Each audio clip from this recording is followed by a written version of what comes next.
All right, Alexander. Theresa May was in Brussels. I'm not sure if she returned already or if she's still there, but she went to Brussels. Supposedly she was going to get all these concessions, and she was going to come back to the UK triumphant, bringing back the concessions and saving the Brexit, and saving this ridiculous, this terrible, this tragic last, 6 months to a year of negotiations that she's led. And it seems to me, and this is where you're going to explain what happened in Brussels and at the EU, it seems to me that she came out with a big, fat donut, a zero, and that the EU pretty much told her to get the hell back to the UK. You've got no leverage. You've got no power in these negotiations. It's our way or the highway. Have I summed it up correctly? Get into the details of what happened in Brussels when Theresa May met with Juncker and Tusk. You've summed it up perfectly. You summed it exactly right. Now, can I just say, of course, there was never much reality to this point about Theresa May actually renegotiating this thing in Brussels. I mean, it was never really going to happen. She didn't pull the vote she didn't pull the vote for that reason. She pulled it, as I said at the time, because she was going to lose the vote. There was no other reason for that. There was no chance that Brussels was going to change its point on this treaty, on this agreement that had been negotiated. And if you know about the EU, they never anyway change agreements after they've reached them. One thing I will say for Theresa May, and I think it's something that both of us have had experience of from Greek and Cypriot perspectives, is that apparently she spoke to Angela Merkel, and Angela Merkel did what she always does. She told Theresa May, well, where there's a will, there's a way, a favourite phrase apparently of Merkel's, and maybe something can be agreed and gingered up and whatever. And Theresa May, like so many people before her, like Tsipras in Greece famously, but even to some extent clever people like Putin and, Anastasiades in Cyprus, took Merkel's assurances seriously. And then, of course, when it came to it and the negotiations started, she found that they were completely worthless. So, like lots of people who put their faith in Angela Merkel, that faith was completely misplaced. But in Theresa May's case, after 2.5 years of negotiations, it's incredible. It is bizarre that she ever believed that it would shift, or that she ever believed that Angela Merkel could really help her. And already you see in the British media today, the media is furious about this. There's talk now again of a vote of no confidence in her in the British Parliament coming as soon as next Tuesday. And there's references to her in the media as being delusional.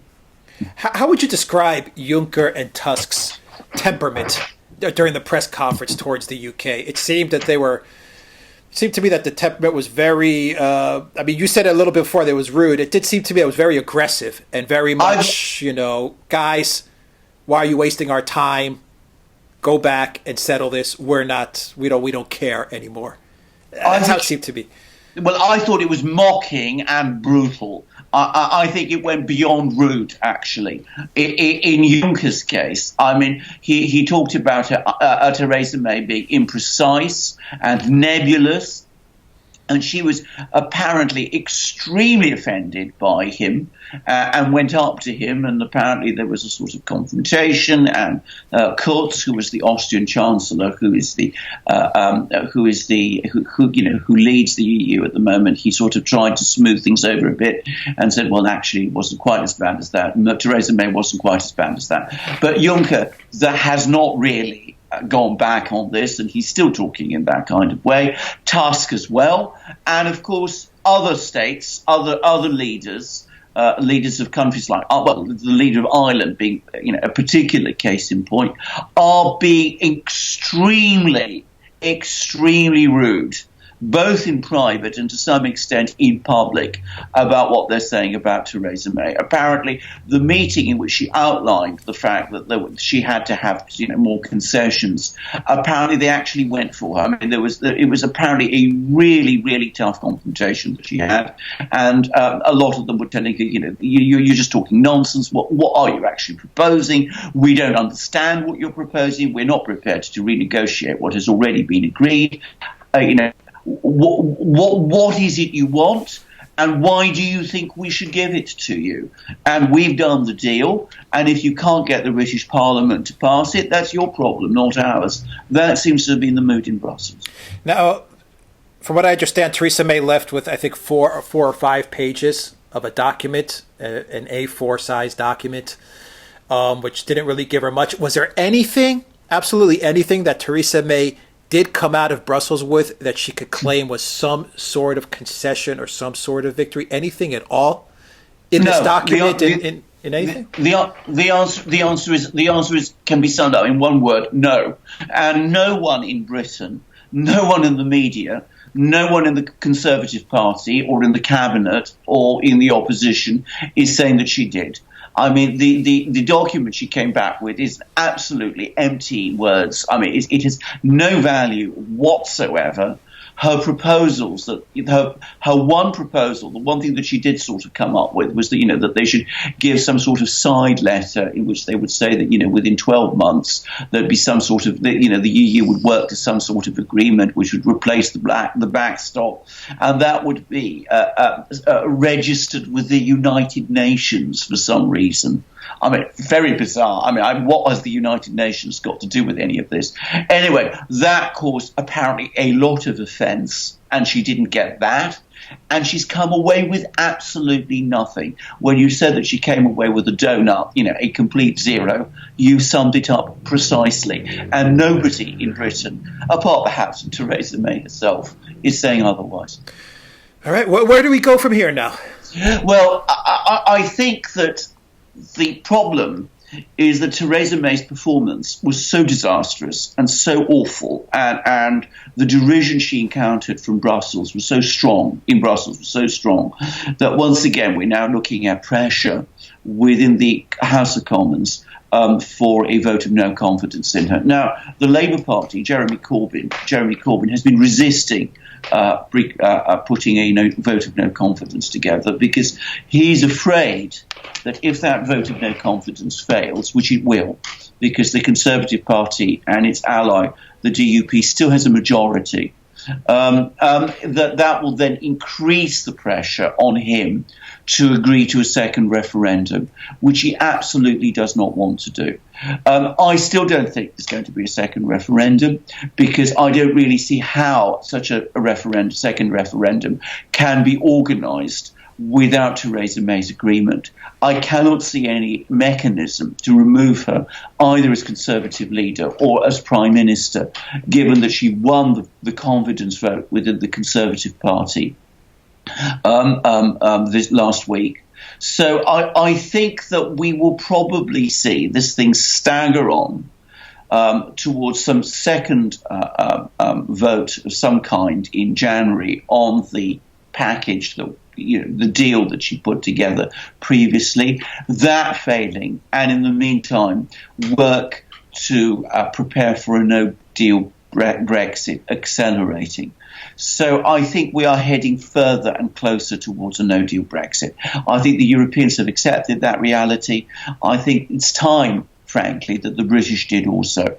I think some British, of course, welcome it, but I think the British political class, the British government, the British establishment, the British civil service needs to get its mind round the fact that that is the only logical way forward now, and that they need to prepare for it so that when Britain leaves on the 29th of March without an agreement, it is ready, or at least as ready as it can be, given the very late hour in which these preparations are now taking place. Yeah, I was watching Euronews, and they stated that the EU, aside from the document that they gave to Theresa May, the EU has prepared in detail for a hard Brexit, the hardest Brexit, that they have actually prepared everything, they've dotted every I and crossed every T. Yes. Is the UK government, is the UK the economics of the UK, the people, the people in power, everything, the whole system. Is it ready for a hard Brexit? Is it prepared? No, I don't think it is. What I've heard is the information I'm getting, and I'm getting my information from the media. I want to make it very clear. I mean, I don't have inside knowledge to what's going on within the cabinet, but it seems that over the last month or so, the civil service has finally started cranking up and is working on preparing for a no-deal Brexit. And the British civil service is quite efficient, and apparently they're doing quite a good job, and things are beginning to come together. But, of course, there's not very much time left. They're not very well prepared. I think there will probably be some disruption in April and for some weeks on. But I think...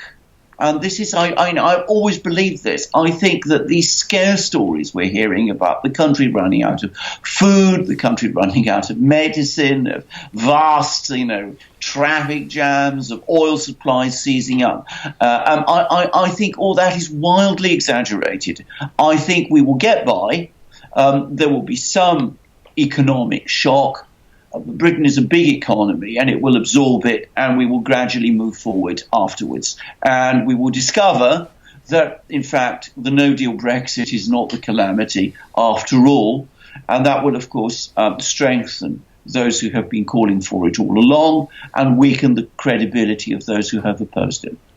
And it'll finally put all of this dreadful negotiations that has been taking place, it'll finally put it in the rearview mirror. And the UK is probably better off to move forward from this. Well, indeed, and can I just say, to my mind, that is one of the single greatest attractions about this, because at least after the no-deal Brexit happens in March, we have clarity.